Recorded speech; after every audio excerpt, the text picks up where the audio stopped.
ক'ব পাৰে আমাৰ এই ভূটান এৰিয়াটো টেঙাটো চবচে মিঠা। বেলেগ অৰুণাচল আহে বা বেলেগ ডিষ্ট্ৰিক্টৰ পৰা আহে ভূটানে, তাৰ মানে মিঠাটো ইমান ঠিক নাই। আমাৰ যি নামলাং এৰিয়া ইয়াতো চবচে মিঠা, একদম এক নম্বৰ।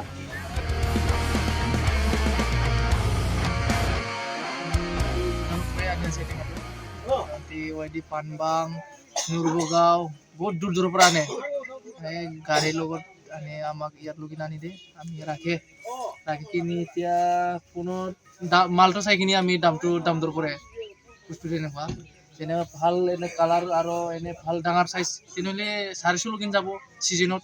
এতিয়াতো বৰ্তমান বতৰো ইমান ঠিক নাই, এনে দামটো মোটামুটি এতিয়া 300-320 এনেকুৱা দাম চাই মাল চাই দাম এনেকুৱা চলি আছে।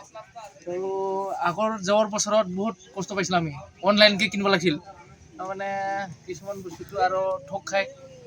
এতিয়াতো আমি নিজে আনি কিনি বৰ্তমান এইটো বিজনেছ কৰি আছে, ভাল ৰিজাল্ট আহিব এনেকুৱা লাগি আছে। বৰ্তমান এতিয়াতো 320 এনেকুৱা 350 এনেকুৱাত বিক্ৰী কৰি আছে। ক'ব পাৰে আমাৰ এই ভূটান এৰিয়াটো টেঙাটো চবচে মিঠা। বেলেগ অৰুণাচল আহে বা বেলেগ ডিষ্ট্ৰিক্টৰ পৰা আহে ভূটানে, তাৰ মানে মিঠাটো ইমান ঠিক নাই। আমাৰ যি নামলাং এৰিয়া ইয়াতো চবচে মিঠা, একদম এক নম্বৰ। এইটো আমাৰ ফালে আহিলে এইটো কিছুমান পাইকাৰীগিলা বৰপেটাৰ আৰু পাঠশালা, ৰঙিয়া, গুৱাহাটী এইগিলাত আমাৰ নামলাঙতো চব চাপ্লাই হয়। একদম মিঠা, বেলেগ ৰাজ্যতো যায় নেকি? একদম ক'ত যায় বেলেগ? এনে ৱেষ্ট বেংগল কেইটাত যায়, এনেকুৱা আমাৰ দূৰ দূৰত যায়। এইটো আমি মোটামুটি এই এৰিয়াত 15টা মান আছে এতিয়া গুদাম। কাৰোবাৰ আজি দিনতে 2 গাড়ী সোমে, 3 গাড়ী। আমাৰ আজি 2 গাড়ী সোমছি মালটো, মোটামুটি 200 পোন ৰাখছি আমি আজি, এনেকুৱা চিষ্টেমটো। কমলাটো আমাৰ ইয়াতে ভূটানৰ পৰা আহিছে, নামলাং ভূটান বুলি কয়, ইয়াৰ পৰা মানে এতিয়া আহিছে আৰু দাউধাৰা বাজাৰত। কেনেধৰণে আনে কমলাটো?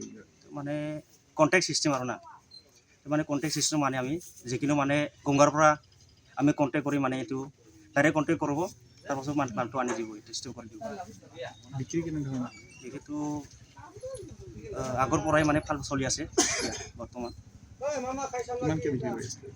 এইটো এনেই মাল লৈ মাল দাম, এনেই এতিয়াতো মালটো ইমান চিলচিলা অহা নাই, বৰ্তমান অলপ মালটো ষ্টাৰ্টিঙত মানে অলপ কিবা হয়, কালাৰটো ডিছকালাৰ হৈ যায়। অলপ দেৰি হ'লে মানে এইটো আৰু কালাৰ ফিনিচিং আহিব আৰু এনেকুৱা মানে মালটো মাল লৈ মাল দাম যেনেকুৱা আছে, এনেকুৱা পোন হিচাপে বেচে ইয়াতে। এনেই কোনত কমেই মানে 250-150 এনেকুৱা আৰু কোন ঠাইৰ পৰা আছে, এনেই 400-500 টকা এনেকুৱা। ক'লৈকে যায় মালটো? মইতো ইমান ক'ব নোৱাৰোঁ। এইটো তাৰমানে এইটো চিষ্টেম এই যি আহে আমাৰ দাউধাৰা বাজাৰত, মানে কোকৰাঝাৰৰ পৰা মাল নিব আহে আৰু কোকৰাঝাৰ আৰু কোন ঠাইৰ পৰা? এইফালে গুৱাহাটী, কোকৰাঝাৰ, বৰপেটা ৰোড, মানে বৰমা, মানে আপোনালোকৰ পৰা তাৰে পৰা বেপাৰীবিলাক আহি কিনি লৈ যায়? কিনি লৈ যায়, গাড়ী লৈ আহে মানে। কিন্তু দাউধাৰা বজাৰটোৱে কমলা বজাৰ। কমলা বজাৰ কিহৰ কাৰণে কয়?